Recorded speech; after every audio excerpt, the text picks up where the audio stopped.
بنتابع فقراتنا. موضوعنا رح بيكون عن السعلة الناشفة يلي كتار من يلي عم يسمعوني هلأ بيعانوا منها، خصوصا بهيدا الموسم. ببلش بجريب وبيخلص على أساس هالجريب، بس بنضلنا نسعل بشكل متكرر.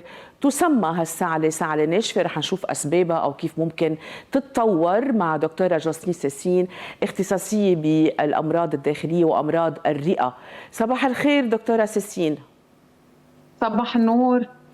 قد ايه عندك ناس اليوم بيقولوا لك صحينا بس بعدنا عم نسعل؟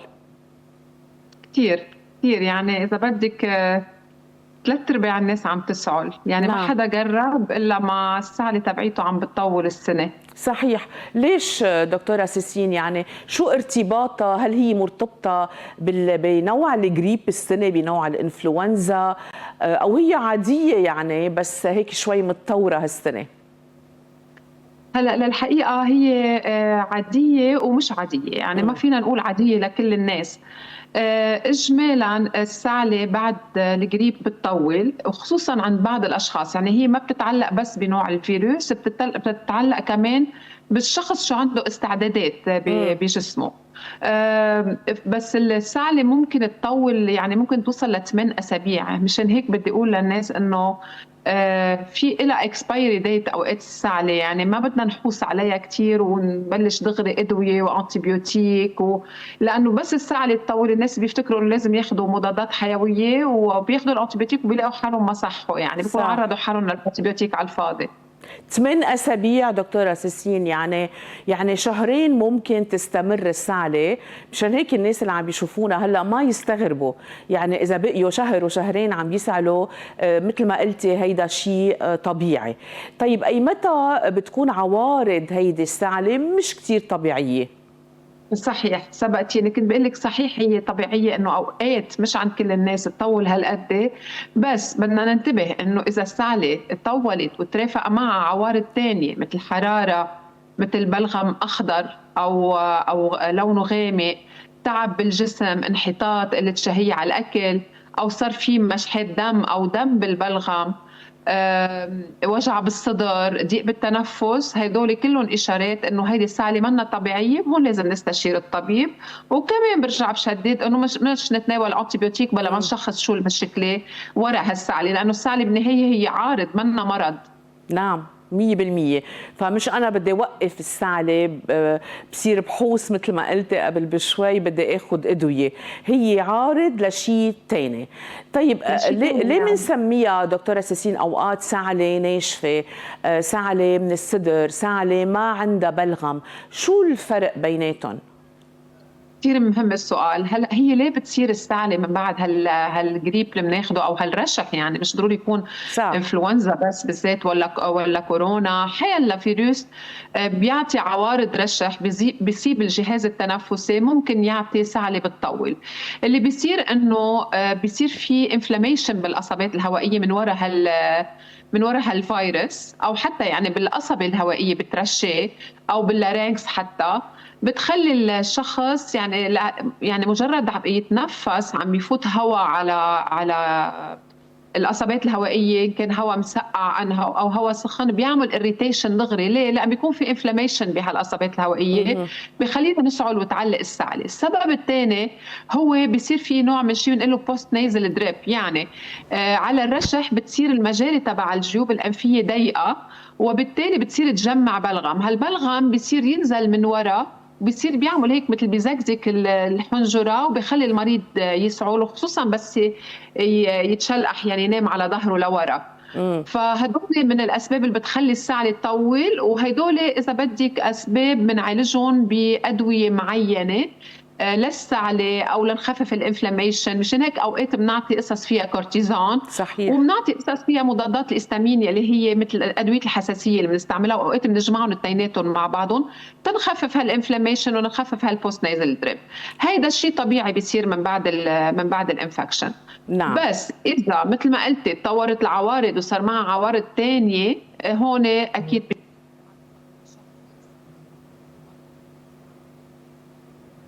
إذا صار مع عوارض تانية. نعم. بصير على الطبيب انه هو يشخص شو سبب هالسعله، اذا كانت بنمونيه، برونشيت، سينوزيت بدها انتيبيوتيك، لانه اوقات السينوزيت بتكون فيرال واوقات بتكون بكتيريان. اذا صحيح. كانت فيرال ما في لازم نعطيها انتيبيوتيك، واذا كانت بكتيريان لازم نعطيها انتيبيوتيك. نعم. اوقات بيترافق معها رفلو، لانه كمان كثره السعله اوقات بتطلع اسيد، كمان هون نضطر نعطي قصص للاسيد تنخفف الاسيد، لانه الاسيد بيزيد الاريتيشن، وبالتالي بنصير بفيش سايكل، يعني بصير مثل ما بيقولوا بالعربي الدوامه، يعني صح، دوامه، عايشين بهيك دوامه، هي بتسبب هي وهي بتسبب هي. اكزاكتلي. سو من هون نحن تو بريك هالسايكل، تنكسر هالدوامه هيدي، ساعتها كمان بنعطي دواء للاسيد المعده مع علاج للسعله. نعم، يعني اوقات علاج اسيد المعده يلي سببه السعله ممكن علاجه كمان يوقف السعله.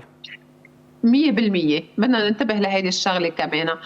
وكمان بدنا ننتبه انه في بعض الاشخاص بيتناولوا ادويه كثير، امراض يكون عندهم امراض ضغط، امراض قلب. في بعض من هالادويه اللي بنستعملها بامراض الضغط بالتحديد كمان بتسبب سعله، وبنصير هون نحن اذا بدك ما بننتبه لها، لما بنقول اوكي جربنا عم نسعل وهلا بتروح السعله وما اتسترا، ما بننتبه لانه المريض منه اصلا عنده القدره يعرف انه دواء معقول يعمل سعله، الا اذا حكيمه قايل له وحده من العوارض الجانبيه ممكن تكون السعله. هون إذا استشار الطبيب أكيد هو عنده القدرة ينتبه إنه هالسعلة معقول تكون من أدوية الضغط كمان. نعم، ساعتها تتعدل الأدوية ما يضلوا هالمريض يسعل. دكتورة سيسين، شو علاقة أوقات التوقيت بالسعلة؟ في ناس بس يحطوا راسهم على مخدة أو يوطوا راسهم، أو بيقول أنا بتعلق علي السعلة أول ما بنام بعدين بيمشي الحال، أو بس يوعى الصبح بتعلق علي السعلة وبعدين كل النهار بيمشي الحال. شو هي نوع هالسعلة؟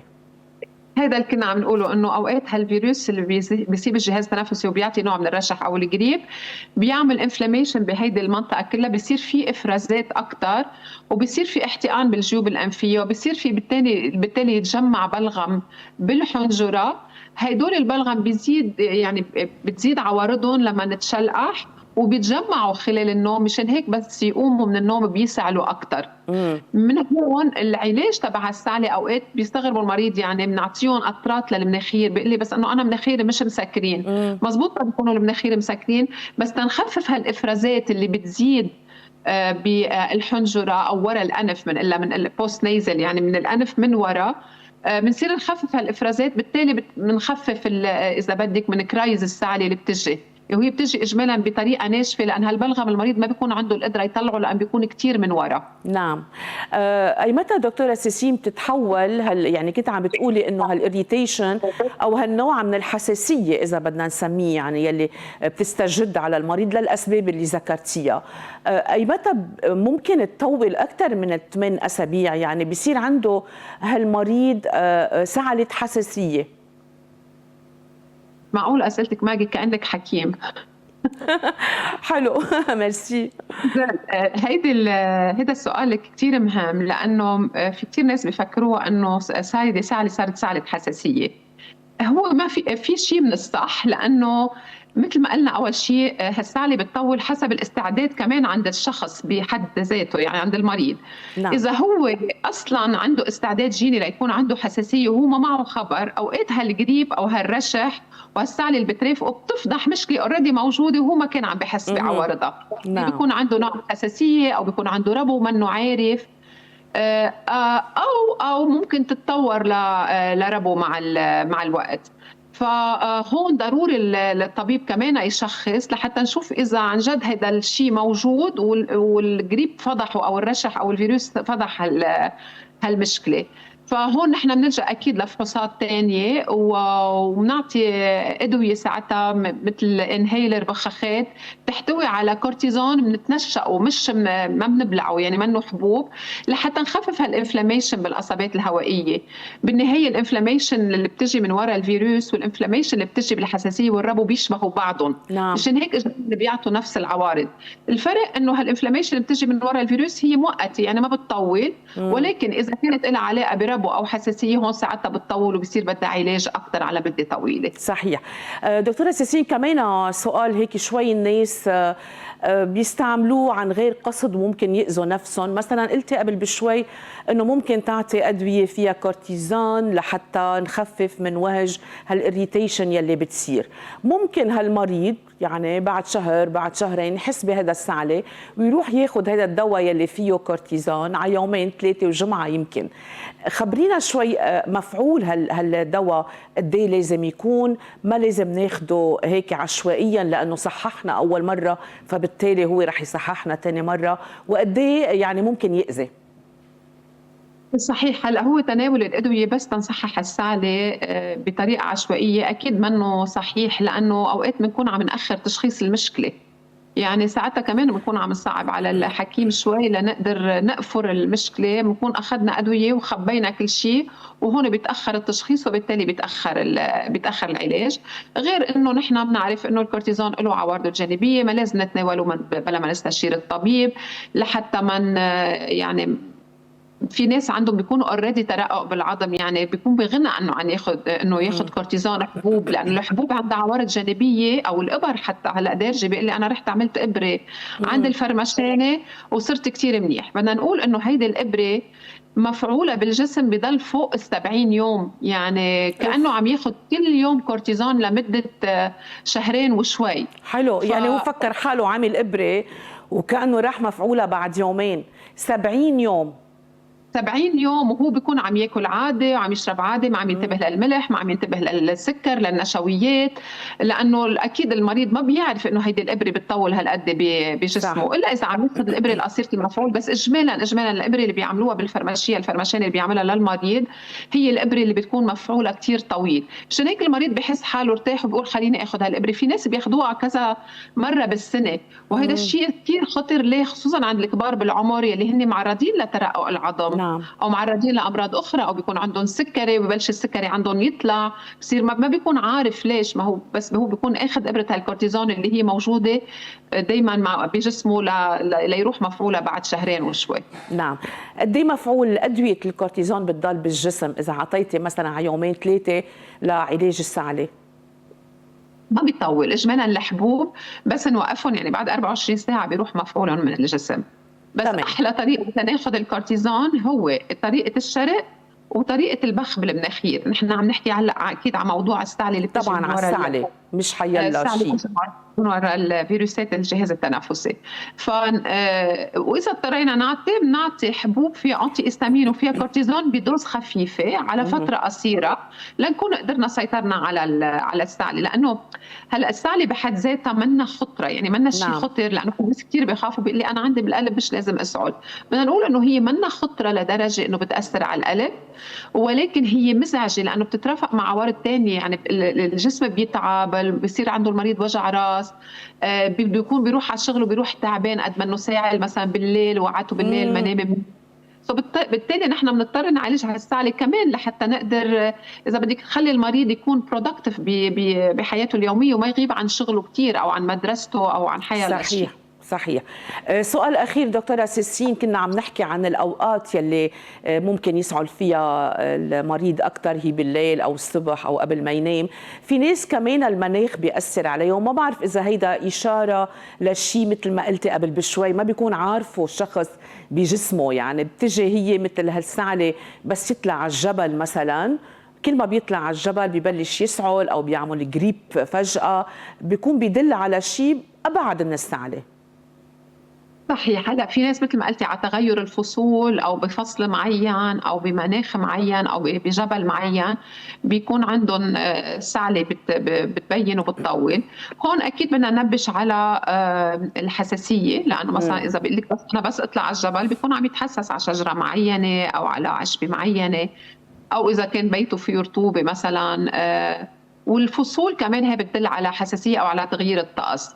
نعم. هون اكيد نحن بنشوف تاريخ المرضي بالعائله، اذا في استعداد جيني لهالموضوع. يعني هون اكثر بنروح على تشخيص اذا بنقول لهم الهايبر اكتيف ايرويز، يعني بيكون نوع من التحسس بالجهاز التنفسي يلي ممكن مع الوقت يتطور لربو. هون بدي افتح بين هلالين كمان الاشخاص اللي عندهم بنقول له الرشح الموسمي. نعم. يعني اللي بيرشح مثلا بفصل الربيع بشكل خاص او بفصل معين، في ناس بيقول لك بالخريف او بالشتاء، هو اشخاص كمان معرضين اكثر من غيرهم انهم يعملوا ربو على رواياهم يعني. نعم. لانه هالمشكلتين بيترافقوا كثير مع بعضهم.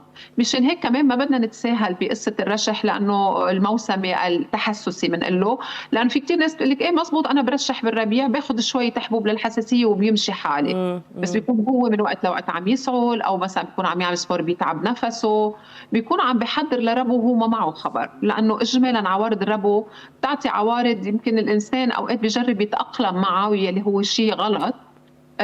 من هون كثير مهم انه نلفت النظر على هالشغله. صحيح.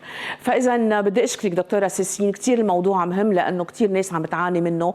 بدي ارجع هيك ركز بنصيحتك الاوليه انه ما نخاف ونبلش ناخذ دغري نحن عشوائيا ادويه. السعله ممكن تستمر ما بعد الرشح لشهرين، ممكن تضلها موجوده.